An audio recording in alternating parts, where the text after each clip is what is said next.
దొంగనల పంతనం ఎట్లుంటదంటే ఏదన్నా ఇల్లుకో దుకాణానికో సూటి పెట్టిరంటే మళ్ళా ఆ ఏరియాలో భూతద్దం పెట్టి ఎంకులన్నా గానరారు పూసుక్కున గుర్తుపట్టిరా అంటే ఈపులు సాఫ్ అయితాయని.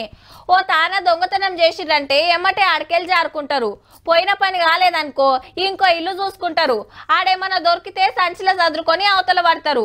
ఆడసుత ఏం పడకుంటే ఇవాళ లేచిన గడియ మంచిగా లేదేమో అనుకొని సప్పుడేకి వెళ్ళిపోతారు. కానీ కొందరు అట్లుండరు. పడతలు పడ్డక్కనే ఇంటి బాట పడతారు. ముచ్చట ఎరికయ్యే ఉంటది.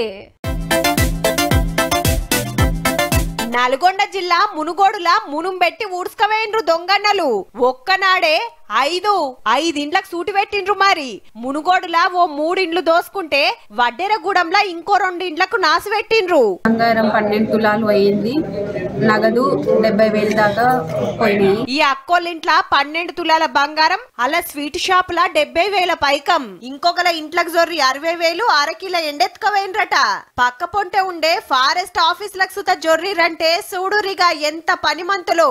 అట్లనే వడ్డెరగూడెంలా ఒకలింట్ల 2,50,000, అదే ఊర్లా ఒకలింటికాడ పెట్టిన బైక్ కొట్టేసిండ్రట. అద్దమ్మ రాత్రొచ్చి అందిన కాడికి సదురుకవైండ్రన్నట్టు.